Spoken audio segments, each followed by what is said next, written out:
नमस्कार विद्यार्थी मित्रांनो, मी आहे चेतन राठोड आणि स्वागत करतोय आपला the Priyanshi INC academy YouTube चॅनलवर।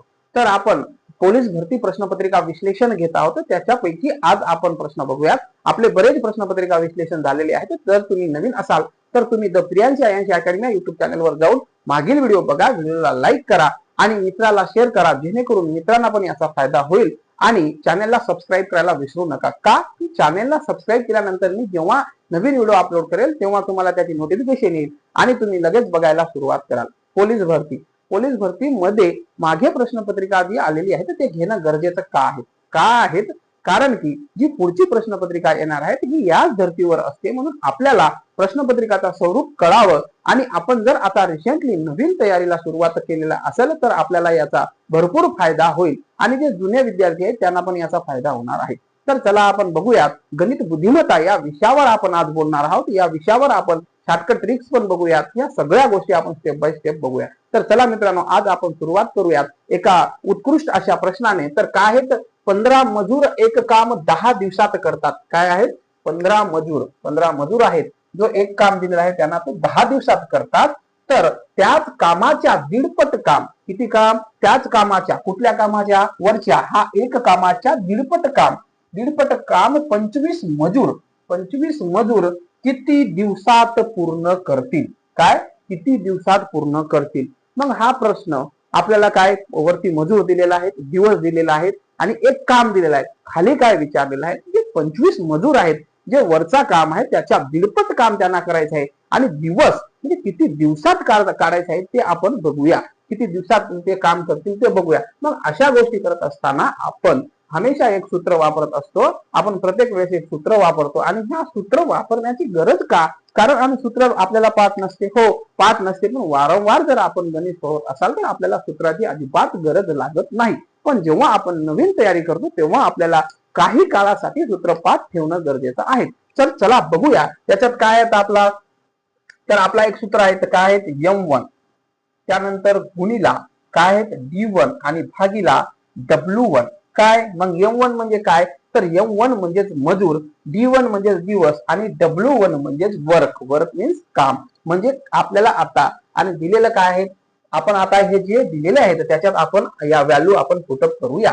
आता आपल्याला काय आहे M1 म्हणजे पहिल्या गोळीत 15 मजूर आहेत। काय आहेत 15 मजूर आहेत। त्यानंतर गुणिला दिवस 10 दिवस आहे, भागीला काय W1 म्हणजेच एक काम आहे ना। त्यानंतर बराबर काय दिलेलं आहे आपल्याला दुसऱ्या व्हॅल्यू मध्ये, तर त्याच कामाच्या दीडपट काम 25 मजूर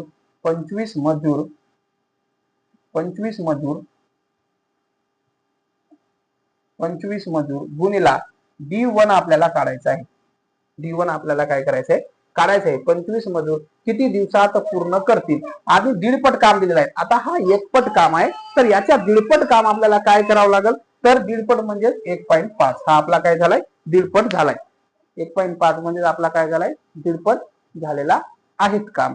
तर मग हा काम काढत असताना आपल्याला काय करायचं आहे, जो हा व्हॅल्यू ही जी व्हॅल्यू आहेत ही आपली आता इथं भागाकारात आहे, इकडे गेल्यावर गुणाकारात येईल का, कारण की बरोबरचे चिन्ह आहेत, दोन्ही संख्या सेम आहेत, म्हणून ही भागाकारात दिलेली संख्या इकडे गुणाकारात येईल। मग कसं होईल, 15 गुणिला 10 गुणिला 1.5 भागीला काय जी गुणाकारात दिलेली आहे ती खाली येईल 25 आणि हा एक दिलेला जशाला तसा एक लिहिलो काय नाही लिहिलो काय, आपण काय असते तसंच असते। तर 25, आता ही 25 जी आहेत वर आपल्याला इथं एक पॉईंट सोडून हे दिलेलं आहे, काय दिलेलं आहे एक संख्या आहे जी आपल्याला काय करायचं आहे, इथं ह्याला व्यवस्थित करून घ्यायचं आहे, म्हणजे याला बराबर करायचं आहे। जर पॉईंट नंतर एक अंक दिलेला असेल तर खाली आपल्याला काय करावं लागते, खाली आपल्याला ते समान करून घ्यावं लागते। मग खाली आपण काय वाढवतो, शून्य वाढवल्यानंतर हा पॉईंट आपला निघून जाते मित्रांनो। मग पॉईंट निघाल्यानंतर आता आपल्याला काय करायचं आहे त्याच्यात, तर आपल्याला आता भागाकार करून टाकायचा आहे। काय करायचं आहे, भागाकार करायचा आहे।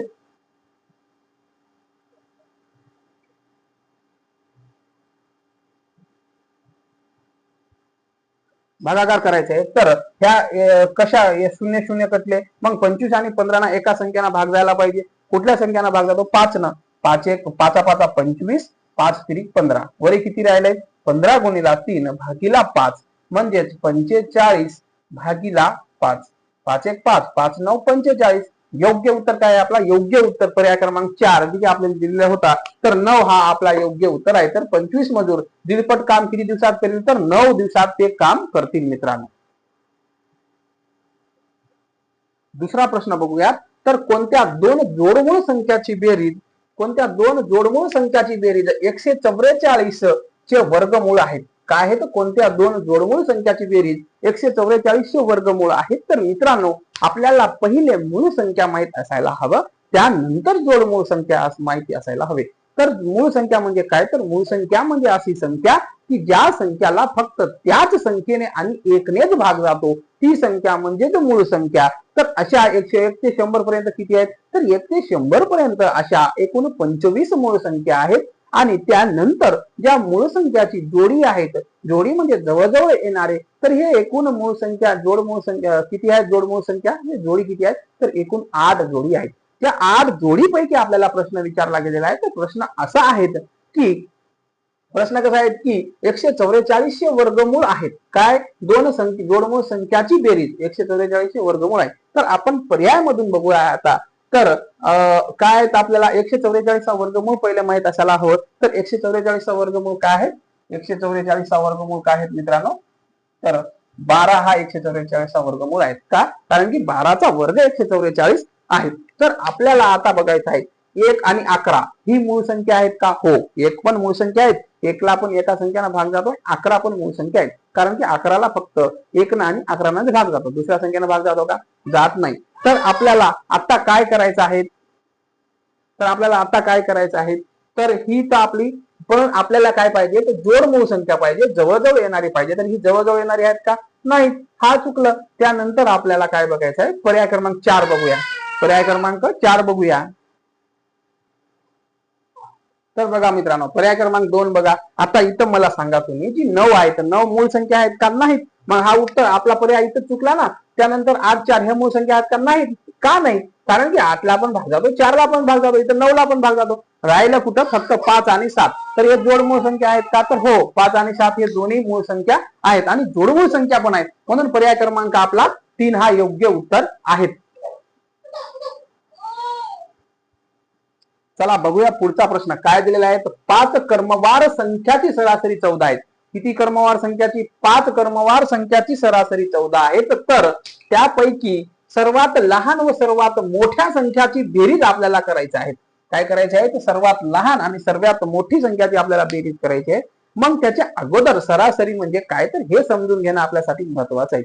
सगळ्यांनाच माहित आहे सरासरी म्हणजे काय. तर सरासरी म्हणजेच आपल्याला काय करायचं आहे की ज्या दोन शेजारी संख्या दिलेल्या आहेत त्याच्या मधली जो संख्या आहे त्याला आपण सरासरी असे म्हणतो. म्हणजे आपल्या सरळ भाषेत काय, जे दोन शेजारी दिलेले आहेत, घराचे दोन शेजारी आहेत, इकडून एक शेजारी आहे, इकडून एक शेजारी आहे आणि माझा घर सेंटर मध्ये आहे, म्हणजे मी काय झालो? सरासरी झालो. तर 14 आहे. तर त्यापैकी सर्वात लहान व सर्वात मोठ्या संख्याची बेरीज काय? तर आपल्याला काय दिलेलं आहे? 5 क्रमवार संख्याच आहे. किती क्रमवार संख्या आहे? 5. आणि 5 क्रमवार संख्या आहे. मग इकडं किती असणार? 2 आणि दुसऱ्या साईडला किती असणार? 2 आणि हा कुठं असणार? 14.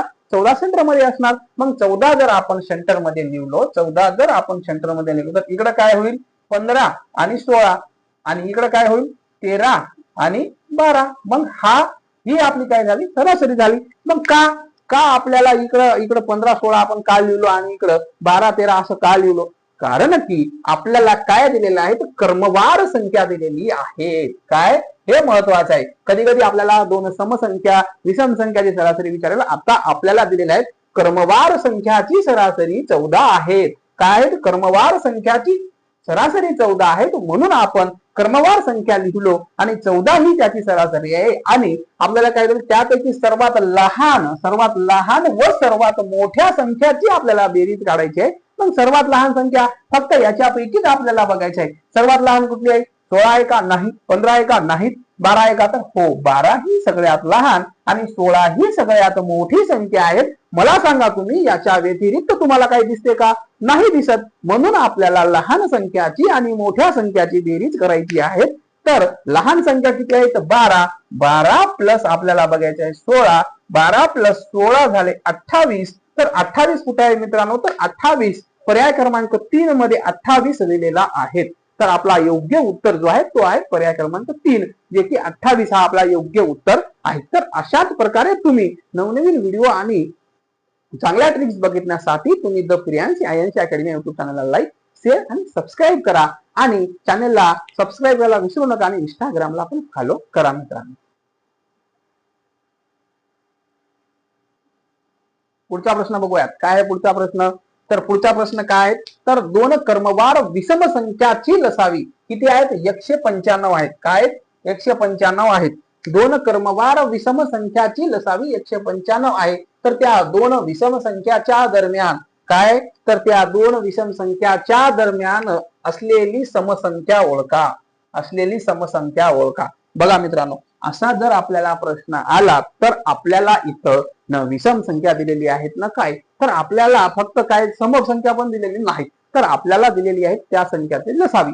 लसावी काढत असताना आपण काय करतो? लसावी काढत असताना आपण त्या संख्येचा गुणाकार करतो. कुठल्या? जे आपण त्याला पहिला भाग देतो, जिथपर्यंत भाग जाईल तिथपर्यंत भाग देतो आणि भाग गेला नाही तर जेवढ्या संख्या उरतात त्या सगळ्या संख्याला आपण काय करतो? गुणतो. तेव्हा आपली काय लसावी होते. तर आपल्याला काय दिलेलं आहे? तर आपल्याला आता पर्याय शिवाय पर्यायच उरलेला नाही. पर्यायातून आपल्याला जावं लागेल. दोन क्रमवार विषम संख्याची लसावी 195 आहेत. किती आहेत? 195 आहेत. तर त्या दोन विषम संख्याच्या दरम्यान, त्या दोन विषम संख्याच्या दरम्यान असलेली समसंख्या ओळखायची आहे. आपल्याला सगळ्या समसंख्या दिलेल्या आहेत आणि दरम्यानची आपल्याला समसंख्या दिलेल्या आहेत. आपल्याला आता काय दोन विषम संख्या ओळखायची आहे. मग दोन विषम संख्या कुठली कुठली आहेत ते बघूया. आता जर आपण 14 घेतलो, तर 14 जर घेतलो आपण 14 घेतलो समजा, तर त्याच्या अलीकडे काय येईल? त्याच्या अलीकडे 13 येईल आणि दुसरी साईडला काय येईल? पलीकडे 15 येईल. 15 आणि 13 मधली संख्या काय? 14 आहेत. तर या 13 आणि 15ची आपल्याला लसावी काढावं लागेल आणि 13 आणि 15 याचा आपल्याला काय करावं लागेल? पहिले आपल्याला याचं म्हणजे याच्या आपल्याला भाग पाडावं लागतील. काही भाग पडते का याला? एका संख्येना भाग जातो का? 13 आणि 15 ना जातो का? माझ्याकडे तर जात नाही. तुमच्याकडे जातो का? नाही जात. तुमच्याकडे जात असेल तर बघा, माझ्याकडे जात नाही. 13 आणि याला एका संख्येना भाग देईल. 13 गुणिला 15 काय?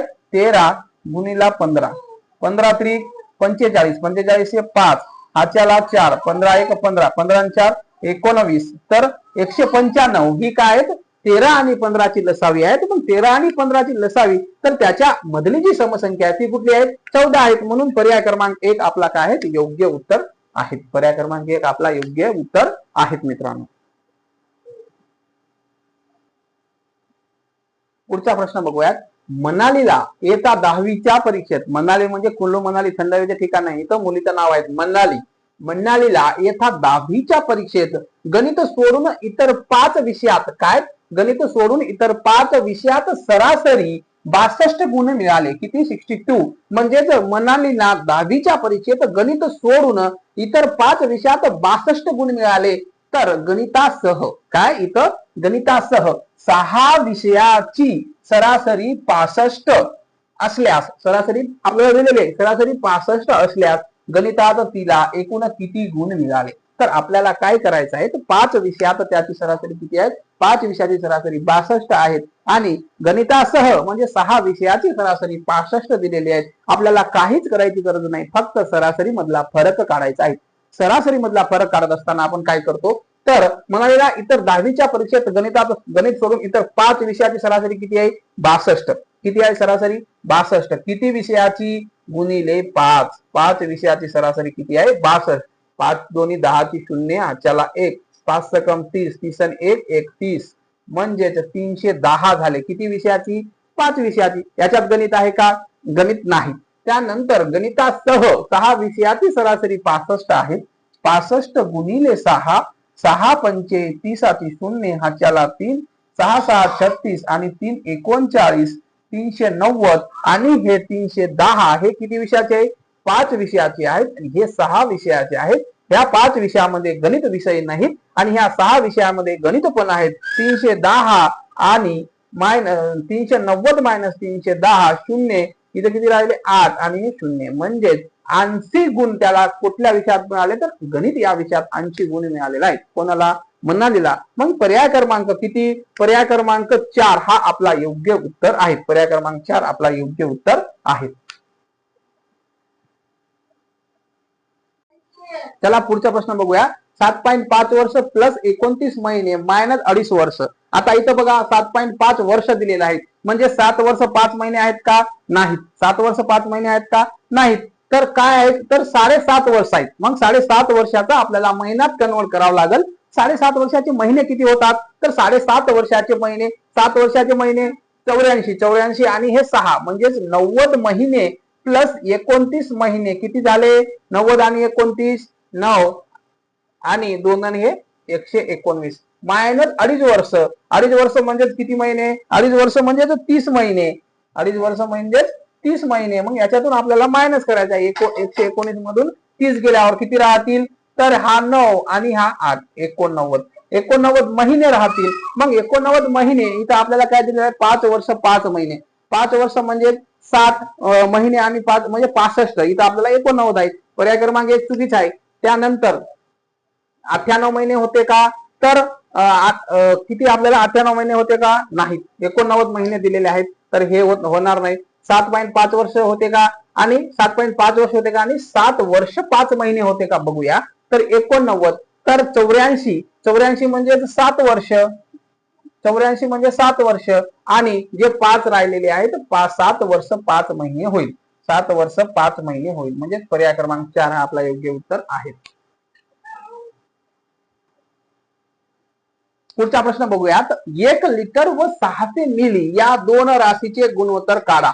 दोन राशीचे आपल्याला काय करायचं आहे? गुणोत्तर काढायचे आहेत. पण गुणोत्तर काढण्या अगोदर पहिल्या राशीचे दुसऱ्या राशीची गुणोत्तर काढायचे आपल्याला. काय? पहिल्या राशीचे दुसऱ्या राशीची गुणोत्तर काढायचे आहे. मग पहिली राशी काय आहे? तर 1 लिटर. मग हे लिटर काढताना हे 600 मिली आहेत. मग मिली आणि लिटर हे परिमाणात फरक आहेत. मग आपल्याला एका परिमाणात आणण्यासाठी काय करावं लागतील? पण एका परिमाणात आणल्यानंतर त्याचं उत्तर निघते, म्हणून आपल्याला दोन्ही संख्याला एका परिमाणात आणावं लागतील. मग परिमाणात आणण्यासाठी जे हे लिटर आहे त्याला आपण काय करायला पाहिजे? आता 600 मिली म्हणजे किती मिलीचा 1 लिटर होतो? तर मित्रांनो 1000 मिलीचा 1 लिटर होतो. म्हणजे 1 लिटर म्हणजे किती? तर 1 लिटर म्हणजे ही पहिली संख्या आणि ही दुसरी संख्या.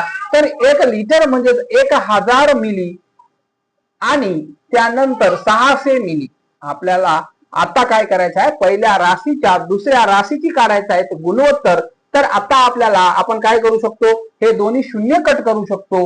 हे 2 शून्य कट झाले. त्यानंतर अजून कुठल्या संख्यांना भाग जाते का? तर हो, एका संख्यांना भाग जाते. कुठल्या? 2 तर 2 6 आणि 2 5 10 म्हणजेच 50 3 असं आपला उत्तर यायला पाहिजे. जिथपर्यंत भाग जाते तिथपर्यंत आपल्याला भाग द्यायचा आहे. त्याच्यात फक्त इथं भाग संपुष्टात येतो, इथून पुढे भाग जात नाही. म्हणून 50 3 कुठे आहेत? 50 3 इथं 3 5 आहे, चुकीचं आहे. 6 100 आहे, चुकीचं आहे. तर एका 600 आहे, चुकीचं आहे. 50 3 2 पर्याय क्रमांक 2 हा आपला योग्य उत्तर आहे. चला पुढचा प्रश्न बघूयात. एका वर्गातील मुले व मुली काय? एका वर्गातील मुले व मुली यांच्या संख्येचे गुणोत्तर 5-6 आहेत. काय आहेत? एका याच्या संख्येचे गुणोत्तर 5-6 आहेत. जर त्या वर्गातील मुलांची संख्या 30 असेल तर मुलीची संख्या किती? मुलांची संख्या 30 असेल तर मुलीची संख्या किती? तर मुले आणि मुली काय? मुले आणि मुली, मुले आणि मुली याचे गुणोत्तर काय आहेत? याचा गुणोत्तर आहे तर 5-6. 5-6 काय गुणोत्तर आहे. आणि आपल्याला काय दिलेलं आहे? तर मुलाची संख्या दिलेली आहे किती? 30. मुलाची संख्या 30. तर मुलीची संख्या आपल्याला काढायची आहे. तर मुलीची संख्या काढत असताना तर मुलाची संख्या कशा प्रकारे आपल्याला दिलेली आहे? तर 5 गुणिला किती? 6 जर केलं तर आपल्याला 30 येते. मग गुणोत्तर प्रमाणामध्ये दोन्ही संख्या सारखी असतात. मग ह्या 6 ला किती ना आपल्याला गुणावं लागेल? तर 6 ला आपल्याला 6 न गुणावं लागेल. 6 न गुणल्यानंतर किती होईल? 6 6 36 होईल. किती होईल? 36 होईल. म्हणून मुलीची संख्या किती आहे? 36 आहेत. पर्याय क्रमांक 2 ही मुलीची संख्या आहे. पुढचा प्रश्न बघूया. 800 मीटर लांबीची आगगाडी ताशी 60 किलोमीटर वेगाने जाते. काय करते? 800 मीटर लांबीची आगगाडी आहे, ताशी 60 किलोमीटर वेगाने जाते. तर तिला 200 मीटर लांबीचा बोगदा ओलांडण्यास किती वेळ लागेल? काय? 200 मीटर लांबीचा बोगदा ओलांडण्यास किती वेळ लागेल? बोगदा आणि गाडीची लांबी दिलेली आहे. जेव्हा गाडीची लांबी आणि बोगदा दिलेला असतो तेव्हा आपल्याला गाडीची लांबी आणि बोगदाची लांबी ही प्लस करावं लागते. एक 800 मीटर प्लस 200 मीटर म्हणजे किती मीटर झाले, 1000 मीटर झाला. तर 1000 मीटर लांबीची बोगदा ओलांडण्यासाठी किती वेळ लागेल, तर आपल्याला काय दिलेलं आहे, तर 60 किलोमीटर वेगाने. 1000 बरोबर 60 गुणिला 5/18. का 5/18 करायचं आहे, कारण की हे इथं मीटर मध्ये दिलेलं आहे, इथं किलोमीटर मध्ये दिलेलं आहे. म्हणून दोन्ही परिमाण आपल्याला समान करण्यासाठी आपल्याला याला 5/18 ने गुणायचा आहे. 5/18 कसे आले हे सगळ्यांना माहित आहे. 5/18 वेळाचा आणि हा किलोमीटरचा तो काय कॅल्क्युलेशन आहे 5/18. मग हा 18 इथं भागाकारात आहे, इथून 18 कुठं जाईल, तर इथून 18 गुणाकारात जाईल. म्हणजेच 1000 गुणिले 18 भागिले किती 60 भागिले 5. म्हणजेच 60 गुणिले 5 बराबर किती होईल, 0 0 कटले. 6 न कुठल्या संख्येला भाग जातो, 6 न 18 ला भाग जातो. 6 6 1 6 6 18 वरी किती राहिले 3 आणि इथं 100. 5 1 5 5 2 10 हे किती झाले 20. 20 गुणिले 3 म्हणजे 60. 60 काय झाले 60 सेकंद झाले. का सेकंदच का झाले, कारण की आपण मीटर आणि याच्यात आपण उत्तर काढलेलं आहे, तर सेकंद मध्ये म्हणून 60 सेकंद झाले. तर आपल्याला विचारलाय कशात, मिनिटामध्ये विचारला गेलेला आहे. तर मग 60 सेकंद म्हणजे किती मिनिट, 60 सेकंद म्हणजेच 1 मिनिट. म्हणून पर्याय क्रमांक 1 हा आपला योग्य उत्तर आहे मित्रांनो. अशाच प्रकारे नवनवीन व्हिडिओ बघण्यासाठी तुम्हाला द प्रियांसी आयांसी अकॅडमी या युट्यूब चॅनलला लाईक, शेअर आणि सबस्क्राईब करायचं आहे आणि इंस्टाग्रामला फॉलो करायचं आहे. तर आज आपण इथं थांबूया. धन्यवाद.